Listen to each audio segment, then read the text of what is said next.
Querido irmão, é um prazer novamente estar com cada um de vocês. A nossa meditação hoje é no Salmo 19, um salmo que gosto demais, muito mesmo. De tempos em tempos eu prego nesse salmo, eu faço uma meditação nele. Ele é um salmo muito significativo, era um salmo de predileção, de preferência do meu pai. Meu pai sempre gostou muito desse salmo e realmente é um texto muito bonito, é uma poesia muito linda, muito bonita mesmo. Um salmo de Davi. E diz assim: os céus declaram a glória de Deus, o firmamento proclama a obra das suas mãos. Um dia fala disso a outro dia, uma noite o revela a outra noite. Sem discurso nem palavras, não se ouve a sua voz. Mas a sua voz ressoa por toda a terra, e as suas palavras até aos confins do mundo. No céu ele armou uma tenda para o sol, que é como um noivo que sai de seu aposento e se lança em sua carreira com a alegria de um herói. Sai de uma extremidade dos céus e faz o seu trajeto até a outra. Nada escapa ao seu calor. A lei do Senhor é perfeita e revigora a alma. Os testemunhos do Senhor são dignos de confiança e tornam sábios os inexperientes. Os preceitos do Senhor são justos e dão alegria ao coração. Os mandamentos do Senhor são límpidos e trazem luz aos olhos. O temor do Senhor é puro e dura para sempre. As ordenanças do Senhor são verdadeiras, são todas elas justas. São mais desejáveis do que o ouro, do que muito ouro depurado.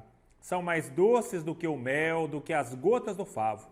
Por elas o teu servo é advertido. Há grande recompensa em obedecer-lhes. Quem pode discernir os próprios erros? Absolve-me dos que desconheço. Também guarda o teu servo dos pecados intencionais, que eles não me dominem. Então serei íntegro, inocente de grande transgressão.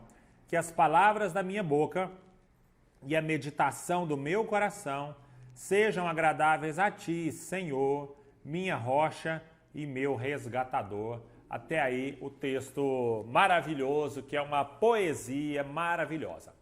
Primeiramente, é um prazer ter você no nosso canal, ICE Maracanã.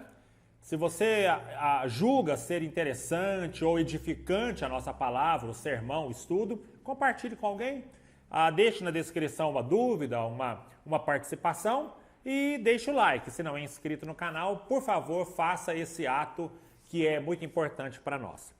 Quando nós trabalhamos os salmos, meus irmãos, quando nós trabalhamos esse tipo de texto, nós não temos que ter em nossa mente uma obra numa perspectiva doutrinária.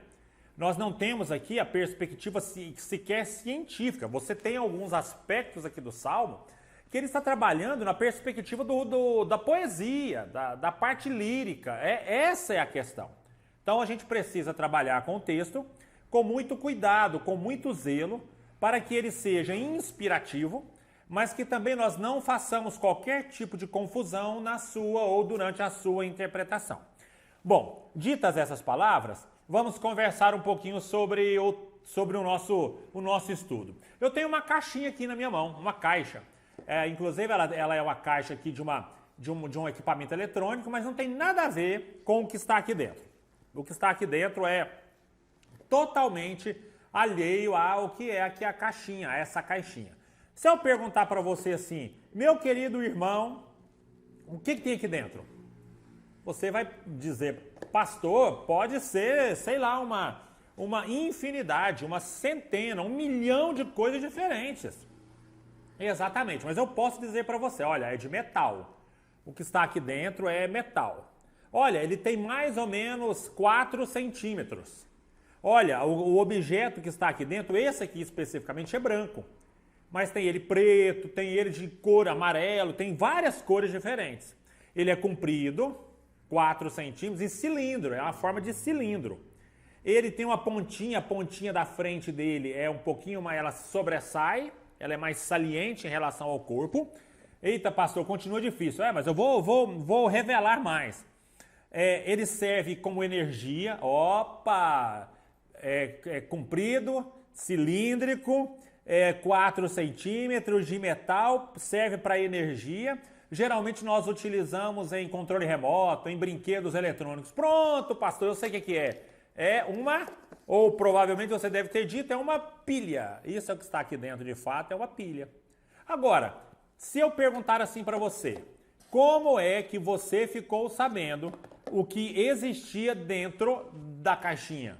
Você vai dizer, uai, pastor, porque você revelou as suas características e por causa das revelações, das características que foram passadas, é que nós descobrimos o que estava dentro. Concorda? Concorda. Exatamente. Essa é a ideia. A ideia é, se eu não tivesse revelado para vocês quais são as características desse objeto, aquilo que estava dentro da caixinha, seria basicamente impossível você descobrir o que estava aqui dentro. Afinal de contas, poderia ser uma chance, um objeto em milhões de objetos que poderiam caber aqui dentro.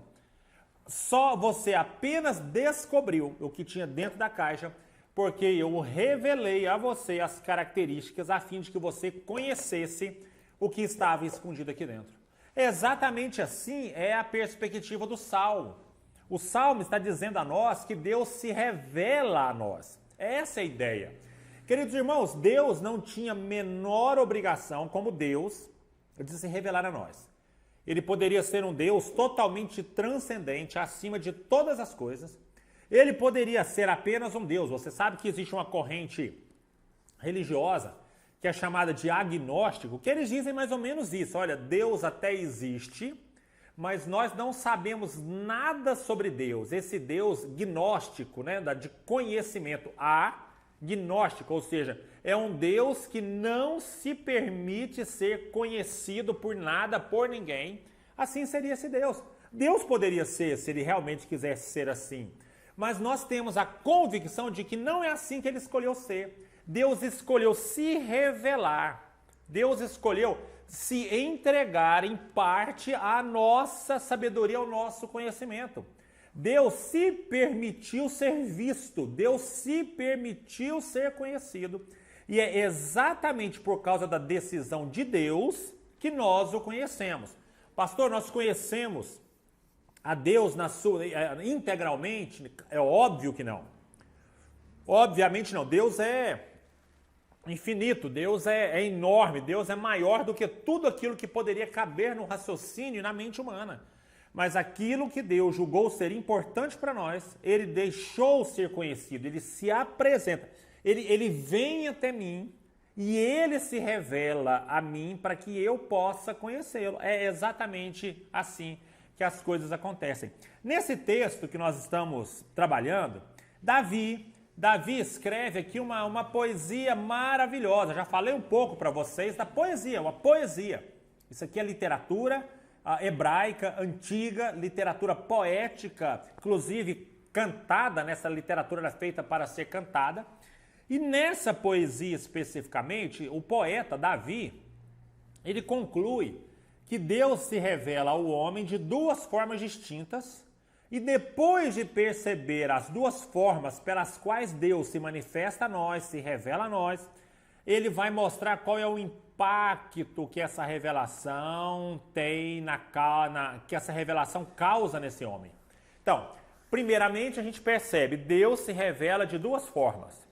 E no terceiro momento, o que essa revelação provoca na vida das pessoas?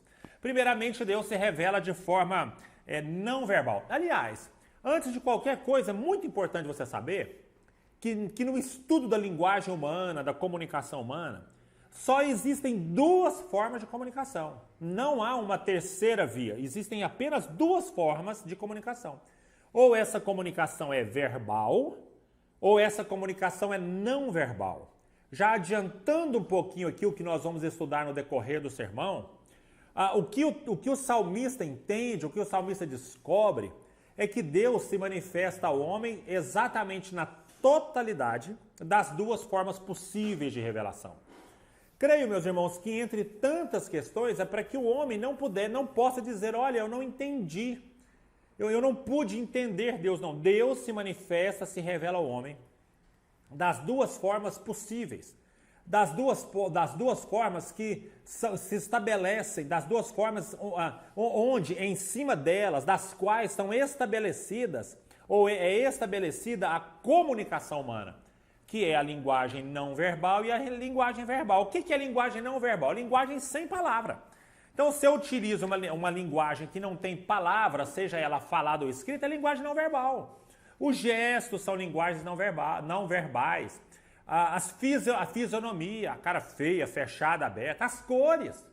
Quando você para o carro numa rua, perto de uma faixa de pedestres, ali tem um semáforo, verde, vermelho, amarelo ou alaranjado. Você sabe exatamente ali que o vermelho é para parar, o verde é para poder prosseguir e o amarelo é cuidado, fique atento. Por isso é linguagem, exatamente linguagem não verbal. É a comunicação assim, diante dos seus olhos. E tem alguns slides que eu achei interessante, daqui a pouquinho eu passo a fonte para vocês, no próximo slide está. Esse site está fazendo uma análise da linguagem não verbal a partir da linguagem corporal. Como é que a linguagem corporal fala? Então, ele vai dizer aqui no slide que dependendo do jeito que a pessoa está com o pé, ela pode dizer para um outro, olha, eu não me interesso no que você está dizendo ou na sua presença aqui. Pode ser que da maneira com que você direciona os seus pés, você esteja dizendo para que lugar o seu interesse está voltado. Interessante, né?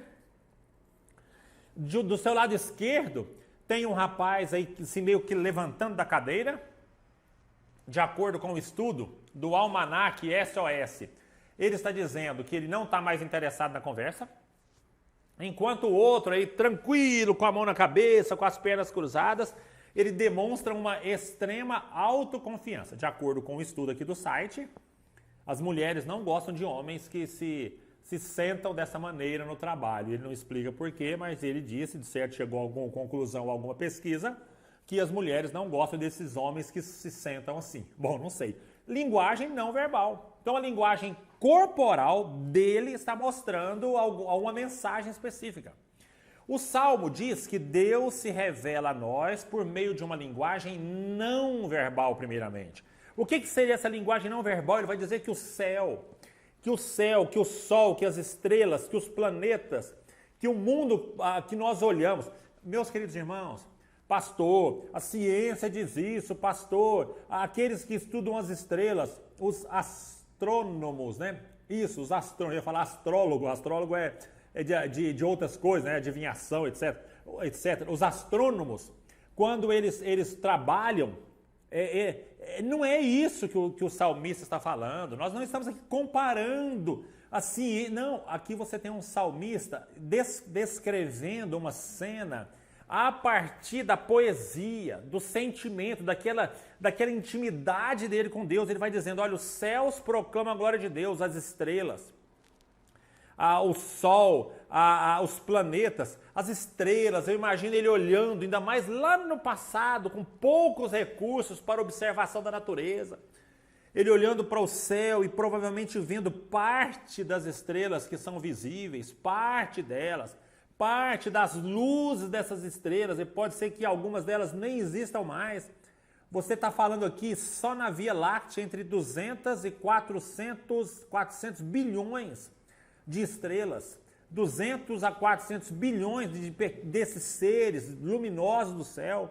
Então, quando ele olha, ele provavelmente está dizendo, olha, não é possível que alguém, quando vê o céu, quando olha o sol, a estrela, o planeta, quando observa todas essas coisas, que ele não veja Deus aí. Depois ele vai dizendo que o firmamento, que as coisas que estão nessa concepção do céu para baixo, que eles proclamam, que o firmamento proclama a glória de Deus. Eu me lembro, recentemente tive o privilégio de visitar as cataratas do Iguaçu.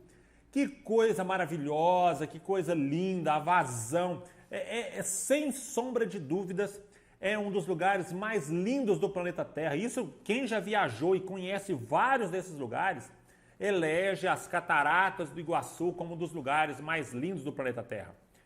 São 275 saltos, pequenas e grandes cachoeiras. A maior delas tem 80 metros de altura e passam por minuto aproximadamente 1.500 metros cúbicos de água aqui nas cataratas do Iguaçu. 1.500 metros cúbicos de água é aproximadamente 1.500.000 litros de água por segundo, não é isso? É isso, por segundo. Mais de 1 milhão de litros de água por segundo. Quando você está ali, você diz, olha, Deus existe, não é possível que todas essas coisas vão convergir para esse mesmo lugar de forma tão maravilhosa. Ele diz que é tão impressionante que um dia conta para o outro dia e uma noite conta para outra noite. Está errado aqui o slide, viu? Olha, um dia conta para outro dia e uma noite conta para outra noite. Mas, pastor, o dia não se encontra com outro dia. Entre um dia e o outro dia existe uma noite, claro. O nosso autor está usando aqui uma linguagem figurada. E provavelmente na cabeça do autor, por meio de uma linguagem figurada, ele está dizendo o seguinte, olha como é que o mundo é organizado. Olha como depois de um dia vem uma noite, depois da noite vem um dia, essa noite não se estende, esse dia não se estende, com pequenas variações por causa Hoje nós sabemos que essas variações se dão por causa da maneira como a Terra está girando em torno do Sol. Você tem exatamente a ideia de um dia organizado para um outro dia que começa, uma noite que termina para o dia começar. A ideia clara na cabeça do salmista é, gente, como é que pode nada sair do controle? Como pode em milhares e milhares de anos? Talvez o salmista aqui, nós estamos falando de 4.000 anos aproximadamente, 3 para 4.000 anos de distância do período em que nós estamos. E nunca essa rotina mudou, é sempre a mesma.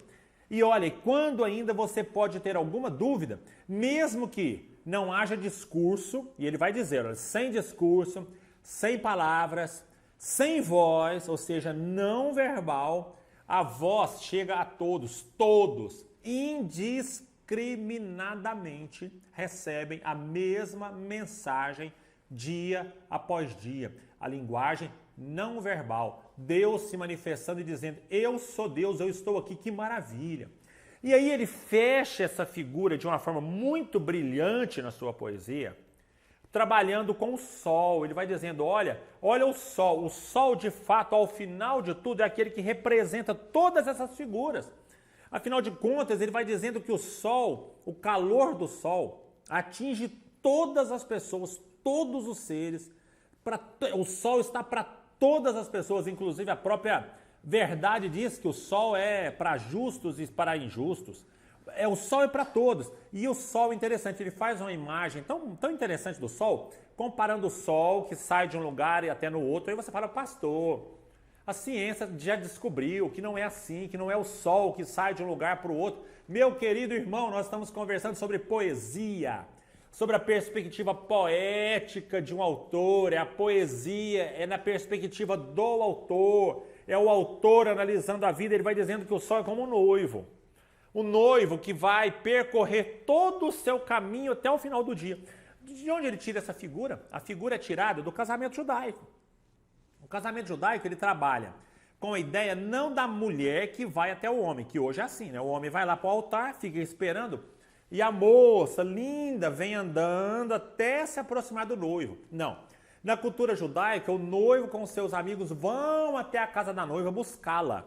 Então, essa é a ideia aqui do salmista, que o sol é assim, ele percorre todo o seu caminho e nada foge ao calor do sol. Deus, assim como o sol, se revela a todos. Os céus proclamam a glória de Deus e o firmamento anuncia as obras das suas mãos. A segunda revelação, eu já falei isso no começo do estudo, só existem duas formas de comunicação. Ou ela é não verbal, o céu que mostra a sua beleza, o sol que sai de uma extremidade até a outra, as coisas que foram criadas, tudo isso revela sem palavras a revelação, faz a revelação de Deus. Deus se apresenta por meio dessas questões da criação feita por ele. Por outro lado, Deus também poderia não ter se revelado por outra forma. Deus poderia dizer, não, isso já é o suficiente para vocês. Mas não. Deus, ele se revela também por meio da palavra. Deus, então, vai se revelar também por meio da palavra. Agora, só um detalhe que é importante, antes que eu me esqueça, eu estava passando por ele, é que a revelação não verbal, o céu, a lua, as estrelas, o mar, a maré, as flores, os animais, todas essas coisas são revelação não verbal de Deus. E a revelação não verbal, ela condena, mas ela não salva. O apóstolo Paulo aos Romanos diz que as pessoas são indesculpáveis porque Deus se revela na criação. Então ela condena, a natureza serve para condenar, porque há religiões que vão dizer que a natureza salva. Não, a natureza na concepção nossa, da Bíblia, inclusive, não nossa, mas da Bíblia, a natureza condena, mas ela não salva. Quem salva é Jesus, mas a natureza revela Deus a partir dela. A segunda forma de revelação é a revelação verbal. Deus poderia ter parado, mas Deus resolve escrever uma palavra. Deus, primeiro, Jesus é a palavra. Tem um sermão aqui no canal de 2 ou 3 semanas atrás, quando eu vou falar para vocês sobre Jesus, que é a palavra. Jesus é o Logos, Jesus é o resumo daquilo que Deus queria dizer, veio em Cristo, que ele é a revelação de Deus, a palavra. E essa palavra, que é a revelação de Deus, está escrita no livro, está na palavra, na lei do Senhor. Então essa revelação, ela está escrita para que não haja dúvidas. Não haverá nesse caso aqui nenhum tipo de dúvida, afinal de contas a palavra está escrita para ser lida. E nós estamos falando então da lei, a lei. O salmista vai dizer que a lei do Senhor, a partir do verso 7 ele diz a lei do Senhor. Mas, meu querido pastor, a lei ela escraviza. A lei, ela mata. Exatamente, a lei, ela escraviza e a lei mata quando você vai trabalhar na lei pela lei.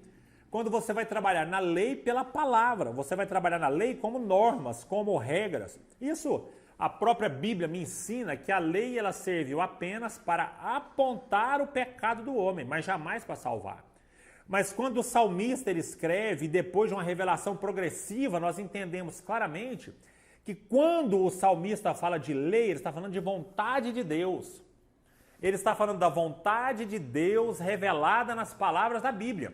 Para o salmista, especialmente nessa época, ele tinha poucos escritos. Uma pequena parte ainda estava escrita e registrada. Hoje nós temos a revelação completa nas Escrituras. A lei, essa é a lei, não a palavra, não ali o termo, não apenas ali o fazer e não fazer. A ideia é a lei enquanto revelação de Deus para a salvação dos homens em Jesus Cristo. O salmista então vai dizer que a lei ela é perfeita e ela revigora a alma. A gente tem ouvido muita coisa, muita bobagem, mas é claro, a gente escuta essas coisas de quem não conhece a Cristo. Mas ele às vezes vai dizer que a lei ela mata, muito pelo contrário, a lei ela revigora a alma, ela dá uma nova força para a alma. Depois, os testemunhos são dignos de confiança. Os testemunhos são dignos de confiança e eles trazem experiência àqueles que são inexperientes. Você vai percebendo aqui que a linguagem, que a estrutura poética dos salmos, eles são regidos pelas leis da poesia hebraica, que não é semelhante à poesia de língua portuguesa. A poesia hebraica, ela basicamente trabalha com os paralelismos, que, entre outras coisas, são repetições de expressões semelhantes para reforçar uma ideia. Existem outros tipos de paralelismos. Nós estamos trabalhando aqui, nesse caso específico, com paralelismos sinônimo, que são palavras sinônimas para reforçar uma ideia. Lei, testemunho, preceito, mandamento, ordenança, temor. São palavras parecidas para que elas vêm para reforçar uma ideia. A lei é perfeita e revigora a alma. Os testemunhos são dignos de confiança e dão esperança. Os preceitos são justos e trazem alegria ao coração. Os mandamentos são límpidos e iluminam os olhos. Interessante, meu querido irmão. O próprio Jesus vai falar durante os seus discursos de cego que guia cego. E muitas vezes na vida é cego guiando cego. É alguém aí que não tem a abertura dos olhos por meio do Espírito. E essa pessoa está guiando a multidão. É cego guiando cego. O salmista diz que os mandamentos são limpos e iluminam os olhos, que as ordenanças são verdadeiras e são justas. as ordenanças, a palavra do Senhor, ela é justa, sempre justa. E o temor é puro e dura para sempre. Não é diferente da época do salmista para os nossos dias. Ele dura para sempre, é para sempre. Essa é a ideia. Que quantas vezes nós temos visto e ouvido a relativização das coisas de Deus. Pastor, não é bem assim, pastor, não é assim, isso mudou, isso deixou de ser. Meu querido irmão, ela dura para sempre. E essa lei, testemunho, preceito, mandamento, ordenança e temor, ela tem sabor e valor. A linguagem verbal, a palavra escrita, Jesus, ele é a palavra.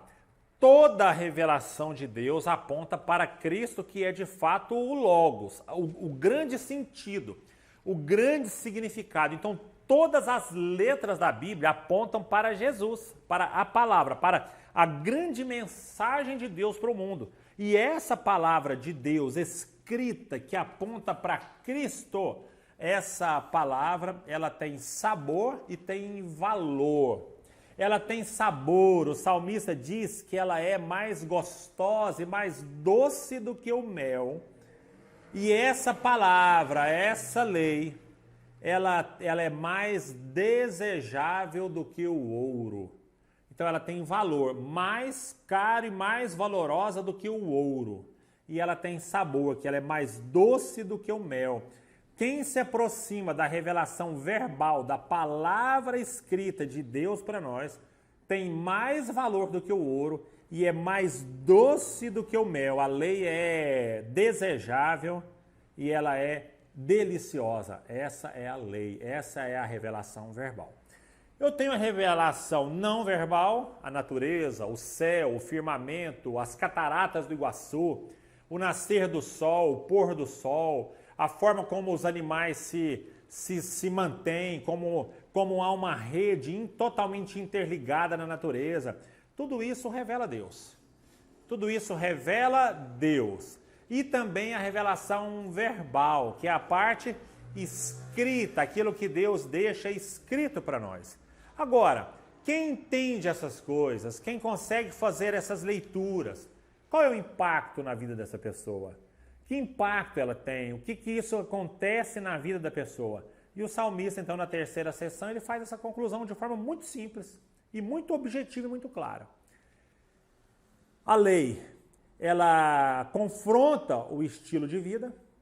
Então, se você tem um determinado estilo de vida, eu sou assim, eu nasci assim, eu sou sempre assim, a Bíblia, ela é, pela tua palavra, o teu servo é advertido. O teu servo é admoestado, o teu servo é exortado.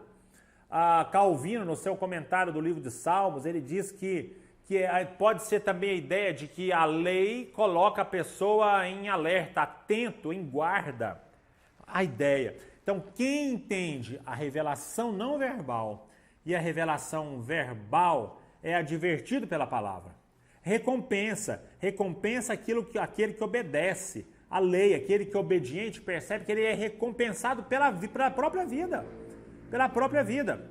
Dependência divina é um outro impacto na vida, porque o salmista ele vai dizer o seguinte, olha, Senhor, eu dependo do Senhor porque existem pecados que são ocultos a mim, que eu não conheço esses pecados, eu nem sei que os cometi.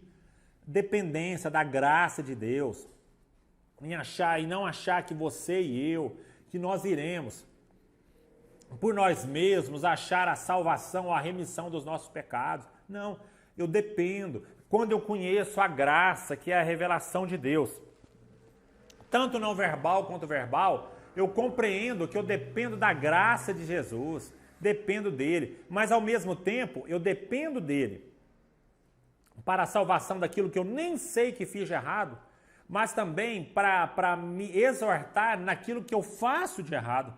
Ele vai dizendo, olha, os pecados intencionais também. E quando eu percebo que Deus se revela a mim de todos os aspectos, eu consigo me entregar totalmente a Ele. Que as palavras dos meus lábios, aquilo que é visível, que é audível, e o meditar do meu coração, aquilo que não pode ser ouvido, que está escondido, sejam agradáveis ao Senhor, Deus meu e Rei meu. Quem compreende se entrega totalmente ao Senhor. Deus se revelou a nós. Aleluia! Glorificado seja o Senhor, que mesmo na sua infinita grandeza, Ele resolveu, por sua bondade, se revelar a mim, se revelar a você. Desde o pôr do sol, a maneira como uma planta nasce, cresce e frutifica, como uma criança é gerada no ventre de uma mãe, como as coisas se organizam dia após o outro, até mesmo a palavra escrita do Senhor, com os detalhes daquilo que nós precisamos saber. É revelação de Deus para nós, por amor a nós, a fim de que nós pudéssemos, daquilo que nós precisamos, conhecer a Deus.